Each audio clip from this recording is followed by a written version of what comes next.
ఎక్కువగా నిజామాబాద్ పార్లమెంట్ స్థానంలో రికార్డు స్థాయిలో నామినేషన్లు దాఖలయ్యాయి. మొత్తంగా 160కు పైగా నామినేషన్లు దాఖలయ్యాయి.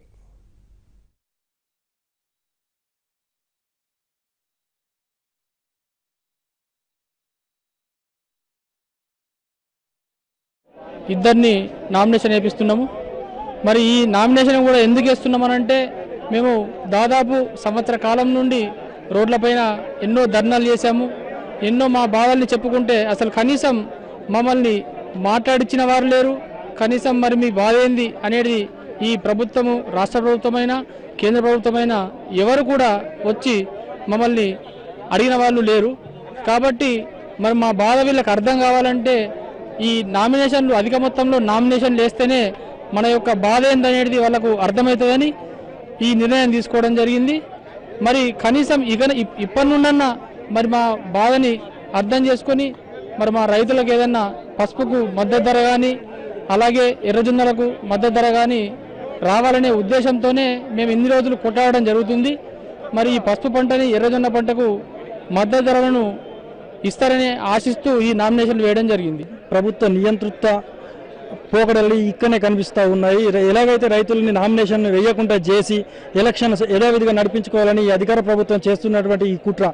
కానీ ఖచ్చితంగా ఇక్కడ జరుగుతున్నటువంటి పరిస్థితి ప్రజలందరూ చూస్తూ ఉన్నారు, గమనిస్తూ ఉన్నారు. ఈ ప్రభుత్వానికి ఇంత భారీ సంఖ్యలో నామినేషన్లు దాఖలవడానికి కారణం పసుపు ఎర్రజొన్న రైతులే. మద్దతు ధర కోసం గత కొంతకాలంగా పసుపు ఎర్రజొన్న రైతులు నిరసనలు చేస్తున్నారు. ఇప్పుడు ఆ రైతులే క్యూలో నిల్చుని మరీ నామినేషన్లు వేశారు.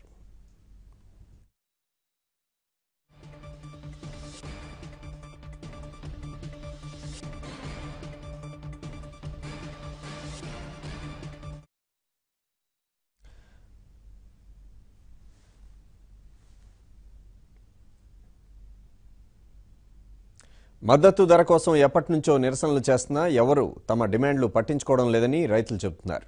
పసుపు ఎర్రజొన్న రైతులతో పాటు చెరకు రైతులు కూడా మద్దతు తెలిపారు.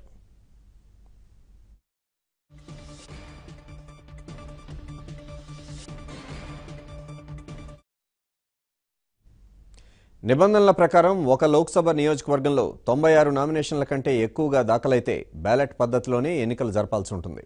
ఇందుకు కారణం ఈవీఎంలలో 96 కంటే ఎక్కువ ఆప్షన్లు ఉండవు.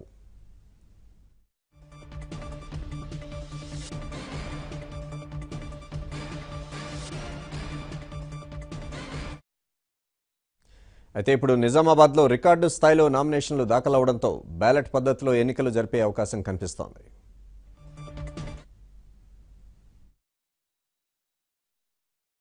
మా గ్రామం నుండి ఇద్దరిని నామినేషన్ వేపిస్తున్నాము. మరి ఈ నామినేషన్ కూడా ఎందుకు వేస్తున్నామనంటే మేము దాదాపు సంవత్సర కాలం నుండి రోడ్లపైన ఎన్నో ధర్నాలు చేశాము. ఎన్నో మా బాధల్ని చెప్పుకుంటే అసలు కనీసం మమ్మల్ని మాట్లాడించిన వారు లేరు. కనీసం మరి మీ బాధ ఏంది అనేది ఈ ప్రభుత్వము, రాష్ట్ర ప్రభుత్వమైనా కేంద్ర ప్రభుత్వమైనా ఎవరు కూడా వచ్చి మమ్మల్ని అడిగిన వాళ్ళు లేరు. కాబట్టి మరి మా బాధ వీళ్ళకి అర్థం కావాలంటే ఈ నామినేషన్లు అధిక మొత్తంలో నామినేషన్లు వేస్తేనే మన యొక్క బాధ ఏందనేది వాళ్ళకు అర్థమవుతుందని ఈ నిర్ణయం తీసుకోవడం జరిగింది. మరి కనీసం ఇప్పటి నుండన్నా మరి మా బాధని అర్థం చేసుకొని మరి మా రైతులకు ఏదన్నా పసుపుకు మద్దతు ధర కానీ అలాగే ఎర్రజొన్నలకు మద్దతు ధర కానీ రావాలనే ఉద్దేశంతోనే మేము ఇన్ని రోజులు కొట్టాడడం జరుగుతుంది. మరి ఈ పసుపు పంటని ఎర్రజొన్న పంటకు మద్దతు ధరలను ఇస్తారని ఆశిస్తూ ఈ నామినేషన్లు వేయడం జరిగింది. ప్రభుత్వ నియంతృత్వ పోకడలు ఇక్కడనే కనిపిస్తూ ఉన్నాయి. ఎలాగైతే రైతులని నామినేషన్ వేయకుండా చేసి ఎలక్షన్స్ యథావిధిగా నడిపించుకోవాలని ఈ అధికార ప్రభుత్వం చేస్తున్నటువంటి ఈ కుట్ర. కానీ ఖచ్చితంగా ఇక్కడ జరుగుతున్నటువంటి పరిస్థితి ప్రజలందరూ చూస్తూ ఉన్నారు, గమనిస్తూ ఉన్నారు. ఈ ప్రభుత్వానికి, ఈ టీఆర్ఎస్ ప్రభుత్వానికి ఇక్కడ ఉన్న ఎంపీ కవితకు ఇక్కడ నిజామాబాద్ జిల్లా వాసులు ఖచ్చితంగా తగిన బుద్ధి చెప్తారని మేము ఆశిస్తా ఉన్నాం.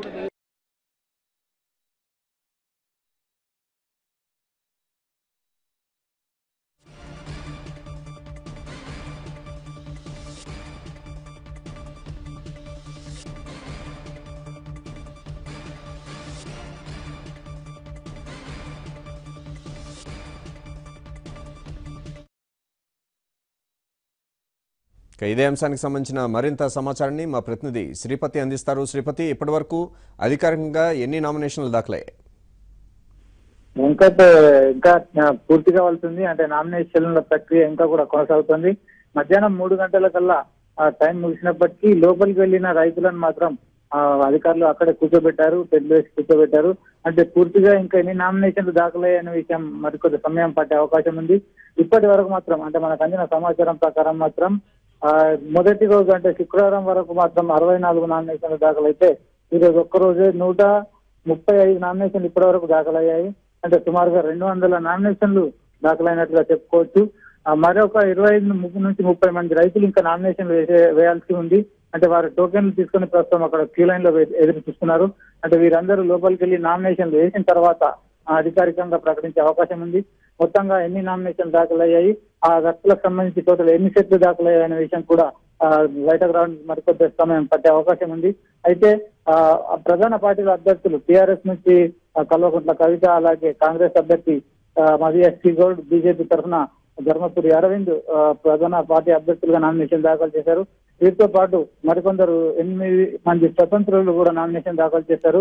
వీరితో పాటుగానే ఇతర పార్టీల నాయకులు కూడా నామినేషన్ల ప్రక్రియలు ఈ రోజు ఉదయం హాజరయ్యారు ఇక్కడికి. అంటే మొత్తంగా ఎంతమంది అభ్యర్థులు ఇప్పటి వరకు నామినేషన్ దాఖలు చేశారనే విషయం మాత్రం ఇంకా స్పష్టంగా అధికారికంగా బయటకు రావాల్సింది.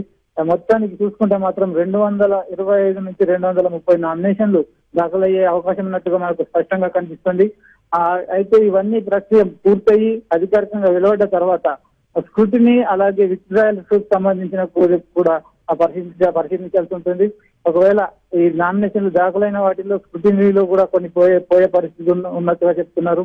ఒకవేళ స్క్రూటినీలో పోను మిగిలిన వాటిలోంచి కొన్ని విత్డ్రా అయ్యే అవకాశం కూడా ఉన్నట్టు చర్చ జరుగుతుంది. అంటే వివిధ రాజకీయ పక్షాల ఒత్తిళ్లు కావచ్చు, అలాగే రైతులు కూడా అంటే నామినేషన్లు వేసిన వారు కూడా కొందరు విత్డ్రా అయ్యే అవకాశం ఉన్నట్టుగా ప్రస్తుతం చర్చ జరుగుతుంది. అంటే మొత్తానికి చూసుకుంటే ఓవరాల్ గా ఫైనల్ గా ఎంతమంది బరిలో ఉంటారనే విషయం మాత్రం ఆ స్క్రూటినీలు అలాగే విత్డ్రాయల్స్ తర్వాత మనకు స్పష్టంగా తెలిసే అవకాశం ఉంది. ఇప్పటికున్న పరిస్థితుల్లో మాత్రం నిజామాబాద్ పార్లమెంట్ నియోజకవర్గంలో 225 నుంచి 235 మంది అభ్యర్థులు మాత్రం నామినేషన్లు దాఖలు చేసినట్టుగా మనం చెప్పుకోవచ్చు. దీని ప్రకారం చూసుకుంటే ఈవీఎంల స్థానంలో ప్రస్తుతం పోలింగ్ పత్రాల ద్వారా పోలింగ్ జరిగే అవకాశం ఉన్నట్టుగా మనం కనిపిస్తోంది. అంటే ఈ పోలింగ్ ప్రక్రియ మాత్రం ఈవీఎంలు కాకుండా పోలింగ్ పత్రాల ద్వారా పోలింగ్ జరిగే అవకాశం ఉంది.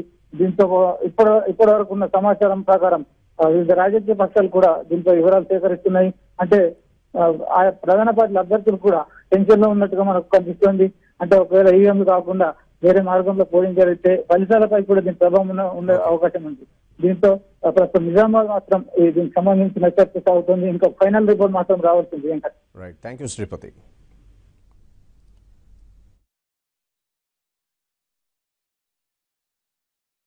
బులెటిన్లో చిన్న విరామం.